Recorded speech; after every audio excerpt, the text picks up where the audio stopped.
Hi guys, I really wish this was not the video that I'm posting today. I really wish that I was coming here with just something fun and lighthearted and silly. It's felt like this year has been just a lot of videos that are just really shitty updates, which, you know, isn't what I want my channel to be, but it's just kind of what life has been this past year, or however long, I don't know. On the 28th of August, which I'll always remember because I'll get into it in a minute. On the 28th of August, I had to bring Sebastian to the vet for an emergency appointment because he was having trouble breathing. I phoned them up and explained what was going on. They said to bring him up straight away. I'd had him actually in at the vet about a month beforehand.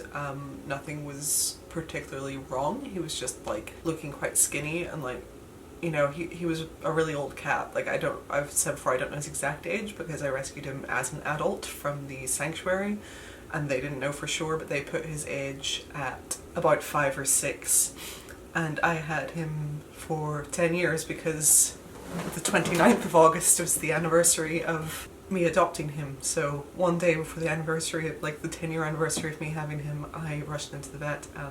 I say about a month before that I had him in at the vet just to check up because he was looking skinny. And the vet went on and on about like what good, like, you know, how good he was looking for his age and stuff. They're like, oh yeah, he's skinny, but that's like the kind of like muscle wastage that I'd expect to see in any cat over 10. And whenever I said he was 16, like, she couldn't believe it. She was saying how healthy his coat looked and stuff, and just saying that like for his age he was in great health. And I was, you know, I came away absolutely chuffed. I was like, amazing, so good to know. But yeah, about a month later then, on the 28th, I brought him in with breathing difficulties and got a different vet who I have to say I did not like. He was just, I don't know, I feel like there are certain jobs you shouldn't go into if you don't know how to be like warm and show empathy, and this guy was just very cold and matter of fact, which I think is like, I don't know, like I understand why you might need things like that in that kind of job, but also like if you're going to be talking to, like, you know, the owners of these animals, and yeah, and he had very different things to say and said that Sebastian was very sick. When someone a month before told me like what great health he was in. They ended up taking him into the back. They were going to do a blood test, so they actually shaved him for the blood test, but they ended up not doing that, so they shaved both sides and did an ultrasound, and they found fluid buildup around his lungs. So they drained that fluid and then told me that there's no point in running any tests to see what was causing it. They said it was probably either tumours or heart failure, and there was no point in running any tests because I would just waste £800 and he would die anyway. Which, you know, and then made a pretty flippant comment about considering putting him down like there and then that day, just out of nowhere, when like earlier in the day he'd been his usual self, eating salmon and like being loving and everything else. And so I like completely broke down. But they drained the fluid, which was allowing him to breathe again, but they said it, you know, his lungs would, or you know, the area around would fill back up again, and it was just a matter of time, and they couldn't tell me how long we had. I wasn't willing to just give up that easily, and I just found like the way that the information was delivered was just too casual. So we went home and worked on getting him in with a new vet.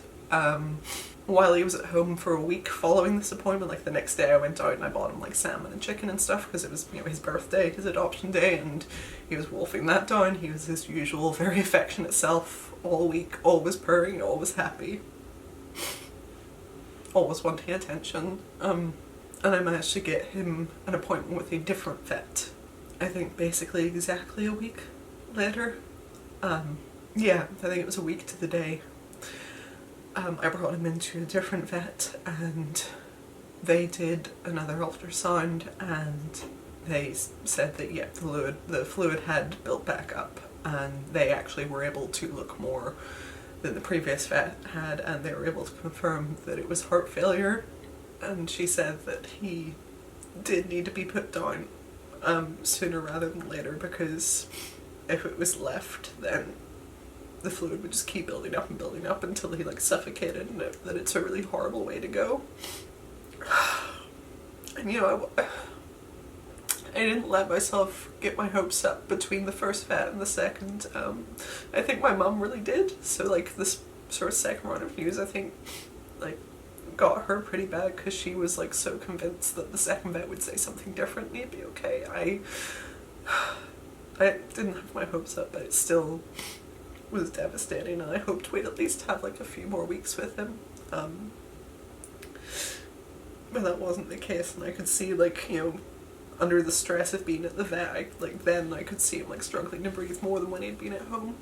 I wasn't willing to have him put down there because it was just this really cold, sterile environment, and I could see how stressed he was, and even though he was always like very good at the vets, like, you know, it wasn't nice. And I couldn't have him die in a place like that.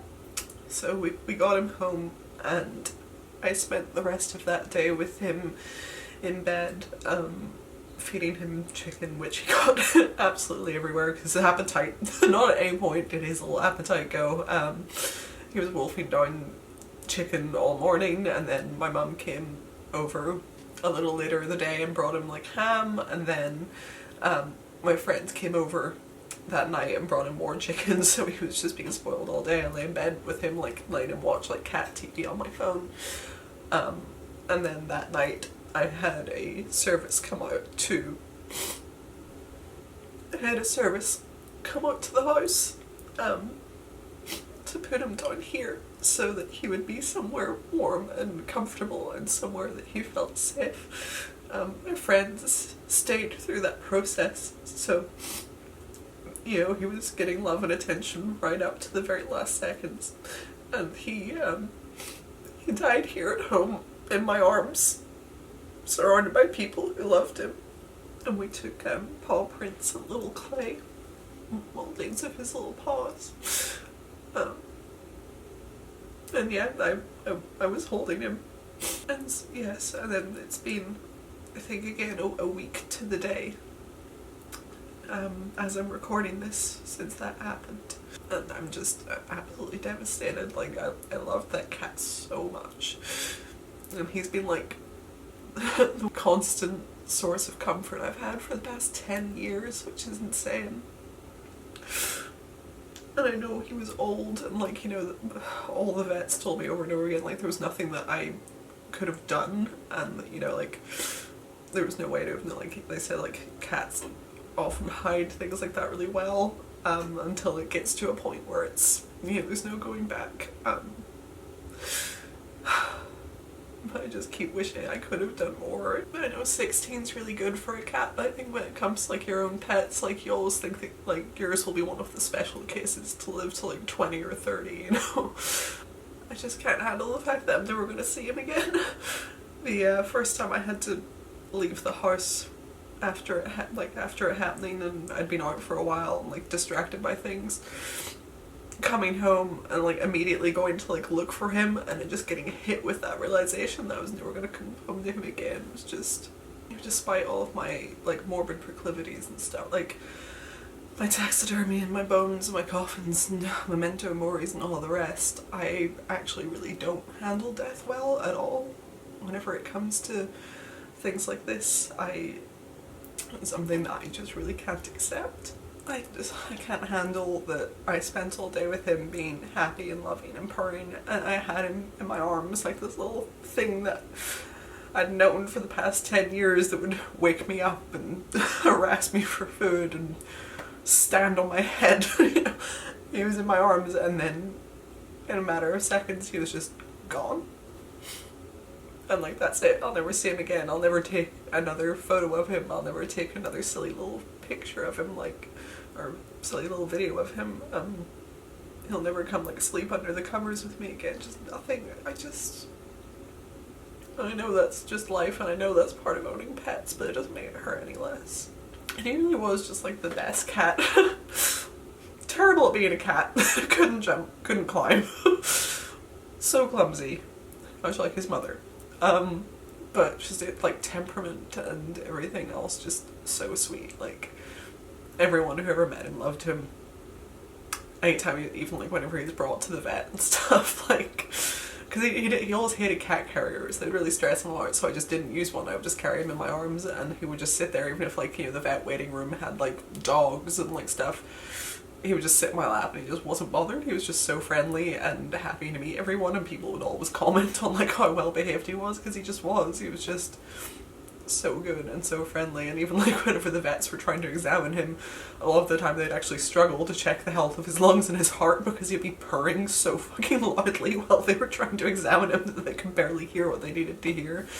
He was just so good. And yeah, obviously I loved him more than anything.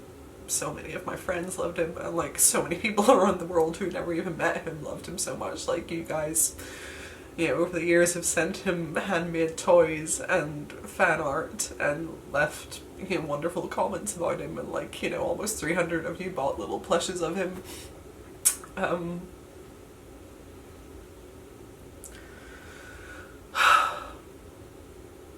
He was just really amazing, and he was there through some of the absolute worst times of my entire life, and he was also just so affectionate. There was like one of the days between finding out that something was wrong with him and his last day here, where I just sort of broke, and I was just lying on the landing of the stairs, just lying there crying, and he came over and was just rubbing all around me and like headbutting me and just being his usual affectionate self.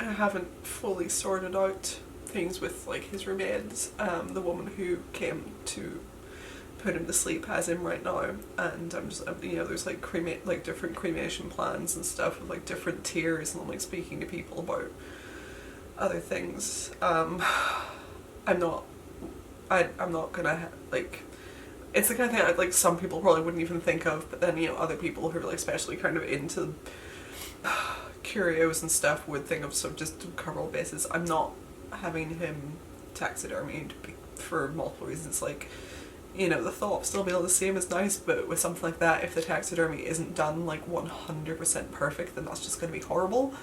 You know, like, he had such a distinguished little face. Like, that was the first thing I ever noticed about him when he walked up to me in the sanctuary. It was just like, he had a really, I don't know, just a really gentlemanly little face, and I just couldn't handle it if I were to get him taxidermied and it didn't look like him. Like, that would just be horrible. Plus, you know, he had all the shaved spots from the tests and stuff, and I don't want to sort of remember him that way. And like, I've spoken to someone about other options, about like keeping things, and there are options, but they're so much more expensive than I ever would have guessed. So I don't really know right now. Like, a few family members just said to like bury him, but I don't want to bury him in a house that I'm not staying in, and someone else is gonna get, like, you know, potentially dig up the whole garden and like just like, no. So, you know, like, this isn't my house. Someone else is going to live here after me, and I don't want to leave him with strangers. So I don't know, I'm seeing what I can afford to do and what feels right. But yeah, I just wanted to update you guys, because I know like after the first vet visit, I know I went quiet on, like, I just disappeared offline from pretty much everything. I just can't go back to normal posting without, and like, I know a lot of you guys like really loved Sebastian too, and you know, like, we were all a weird little internet family ourselves. So I'm gonna get back to recording stuff, because, you know, too many things have been getting in the way of that. And I know everyone says like, oh, you don't have to take all the time you need, but like, this is my job, and so I can't afford to constantly be having things like this that get in the way. Like, you know, I'm very aware that I'm very lucky to have a job that allows this much flexibility, because you know, with something, like if I was working in an office or something, I wouldn't have the luxury of being off because I'm heartbroken that my cat died, you know, like not the kind of thing that most bosses are going to care about. But it is just hard, and you know, like that's it, like again, very lucky to be in the position I'm in, but then like on the flip side, like one of the hard things about doing this as a job is like, it'd be one thing to be at a desk like writing code or, you know, something like that, feeling like this, but it is hard when your job is based around you and your presence and your personality, because like, you know, the options are to like get on camera and try to pretend to be like super happy, yay, whenever I am not feeling that way, and then like, I don't know, I get like really guilt with things like that, because like it feels gross to be like pretending to be all like happy hee whenever, you know, like something I love so much is dead, which I know is like irrational, but like I feel that way and it like really grosses me out with myself. Or I just make a stream of videos like this, which, you know, isn't very fun, and it's not what people come here to watch. Like people go on YouTube to like generally like be entertained and have a nice time, so it can't just be constant misery posting. So yeah, that's sort of the struggle here. It's like those are the two options, but I had already been recording some stuff before this happened that just needs some little bits to finish them, so I can at least work on those in the meantime and try to then get myself back into a place of recording normally again. I really hope this is like the last one of these types of videos this year, because like I'm tired of it too. Like I'm tired of all of us just being on here with like some new fucking crisis. Yeah, I'm sure you guys are sick of it. I'm sure people in my life are sick of it. Like, it's not fun. Everything has just been a lot the past year or so. But I'm, yeah, that's where we're at. I'm gonna go now. I just wanted to put in this update. You know, there's all the usual stuff like support on Patreon and everything, which I'm gonna get back to posting on, you know, the Discord and stuff. Yeah, I've just been off everything. I haven't been responding to anyone's messages. Like I've just not been. But I really appreciate you guys so much, and I appreciate all the love you showed to Sebastian over the years and me. And I will see you in the next video. I do have some fun things coming, so please stick around for those. Yeah.